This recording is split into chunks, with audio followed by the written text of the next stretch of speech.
is kind of racism, basically, social Darwinist thinking. You may be familiar with the poem, The White Man's Burden.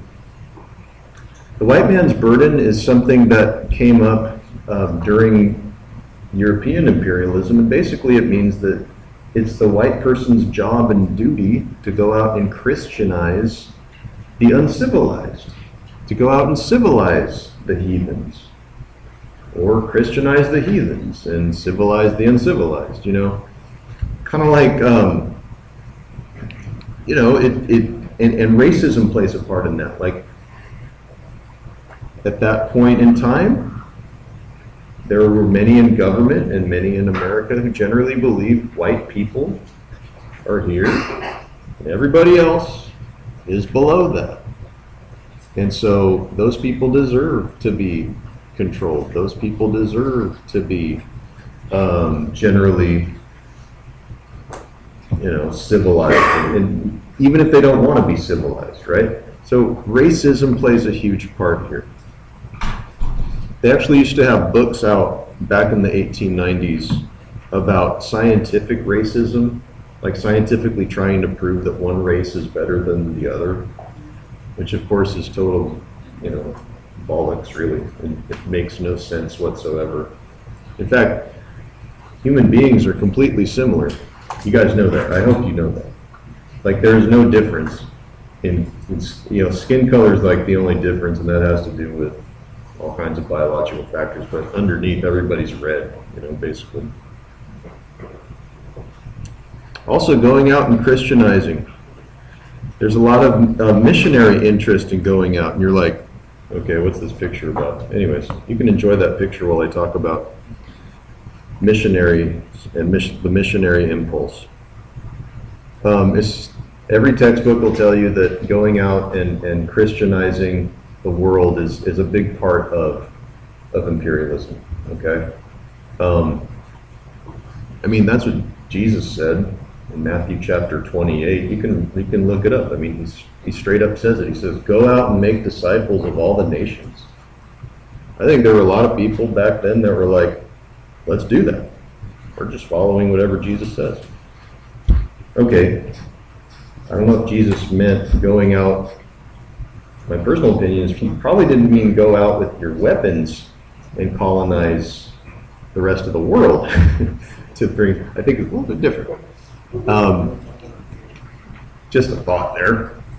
Anyways, but still, there are many people that would say back then that we're just doing our godly duty to Christianize the world. And here you see American missionaries in China, which is an interesting photo, because you got to ask yourself, you look at these other pictures and you say, wow, is that really what's happening when colonization happens? Or is that really the burden of colonization that these folks are carrying?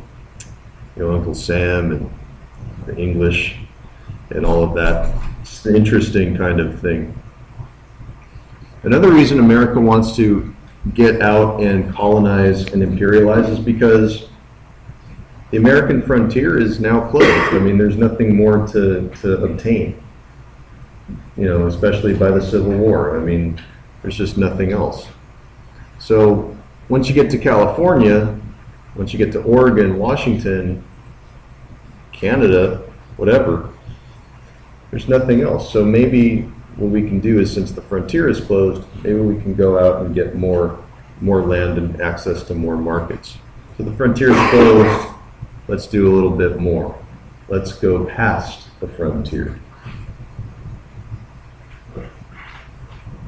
So significant events in U.S. foreign policy. I'll kind of just go through these, doing justice to them.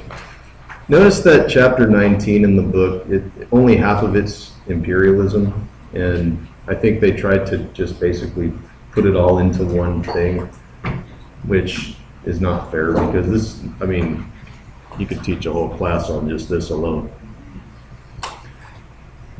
So let's start out with Alaska, 1867, land of Sarah Palin. Okay. No, I'm just kidding.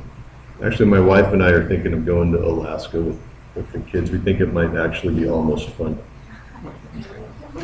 It might be dangerous though, but anyways, maybe not. Anyway, 7.2 million is what Secretary of State William Seward there on the left buys Alaska for. And the Russians are selling it. The Russians are like, okay. Usually when another nation sells something, that means they need money. Russia needs it to modernize and industrialize. And so they're like, we can't really afford to keep Alaska anymore. Do you want it? So America says, yes, of course. Now, when William Seward bought this, many people made fun of him and they said, dude, what are you doing? This is nothing more than a large icebox full of polar bears and Sarah Palin. No, they didn't know that there was gold there yet. They certainly didn't know there was oil there. But if you look at the map, and I don't have the map on this slide, but having Alaska is kind of a good thing, according to William Seward, because you're thinking, hey, cool, there's a nice little place where we can put, if you follow me, you can put troops there, even though it'll be darn cold. You can put troops there and maybe keep an eye on Russia in the future, or an eye on an aggressive Canadians rushing the border. Those hockey playing Canadians. No, I'm just kidding. No, but seriously, that's our first foray into getting outside of the continent. So that's why I talk about Alaska. In 1898, you've got Hawaii, which becomes an issue. Now, 1898, you might want to put a little star on that, because that's going to be a big year in the history of America's foreign policy. Okay? Now, Hawaii is a wonderful place to go. I wish I could go. My wife lets me know all the time, we need to go to Hawaii. I'm like, I know. Find me $8,000, we'll go. With my high-paying job. So, the United States wants Hawaii for basically a few different reasons. Number one, it's a tremendously great location. It's located halfway between Asia and the United States. And again, just remember what Alfred T. Mahan said? You gotta have boats, and you gotta have ships, you gotta have naval power to control things in the area. So the way you do that, you build bases. Hawaii serves as a tremendously nice base. Also, the United States wants access to sugar. That is the main crop in Hawaii. It's not pineapples. So don't get all pineapple-y on me. Pineapples are also very important with Hawaii, but at first, the United States wants a market to sell or to actually buy duty-free, tax-free, so no one else makes money off of it, pure sugar from sugar canes. And if you have ever had sugar cane, you know what I'm talking about. Also, there's big businesses like Dole that have pineapple plantations there and coconut plantations and stuff, and want to be able to control things a little more. Problem is, there's a queen there, and she doesn't want Americans there. So, being that that's the case, let me skip ahead a little bit. I'm sorry, I'm probably going to be skipping ahead a little bit, but all this stuff is in the PowerPoints. But you got Queen Liliuokalani, and she is not excited about all this United States business coming in there. And she's like, no, we're going to fight back. And that's exactly what they try to do. And what's pretty awful, I guess, or good, depending on who you are, if you're the United States, you want to prevent her from doing that. And in the early 1890s, she mounts, through a lot of help, kind of a reconquest of Hawaii, a movement to try to kick the Americans out. And this guy says, you're like, whoa, look at his beard. That's Sanford Dole right there, guys. He's the leader of the Dole Corporation. The Dole pineapples, the Dole peaches, whatever it is, bananas. He actually asked the government to provide marine help to basically go and take out Queen Liliuokalani. And they they succeed. And by 1894, Mr. Dole declares the Republic of Hawaii in 1894. Now, I know I'm abbreviating this, but just know that this is just another example of sometimes business manipulating the government to do what it wants. Why? Because there's a lot of money at stake, right? So that's exactly what happens. Unfortunately, and this is one of the worst things I think the United States has probably ever done. Now, don't get me wrong, I love America, okay? I'm there. I'm a patriot. Not a New England patriot, but I'm a patriot. I like America, but it is kind of, you wonder about this kind of stuff sometimes, about what America's motives are and things like that. Yes, go ahead, sir. I had a history teacher that told me that Queen said, if you keep, basically she said, if you keep letting America in here to do business, they're going to be taking us over. That's exactly what she said. Your teacher is exactly right. And how many times have different leaders said that? You know, like America's here. If we're not careful, the 800-pound gorilla is going to start pounding its chest, and that's not good. Not that America's an 800-pound gorilla. This is what I was talking about. 1898, Hawaii is formally annexed into a territory of the United States. Not a state yet, but you can't see it. But in the upper left-hand photo, it has Queen Liliuokalani is actually forced to sit there while her nation becomes a territory. How messed up is that, right? Like America's going to make her watch the formal takeover of an actual country. Unbelievable. So, President McKinley actually, when you think about motives, President McKinley actually said this, you know. He said, we need Hawaii just as much and a good deal more than we did California. It's manifest destiny. But my question is, did we ever really think of what the Hawaiian people wanted?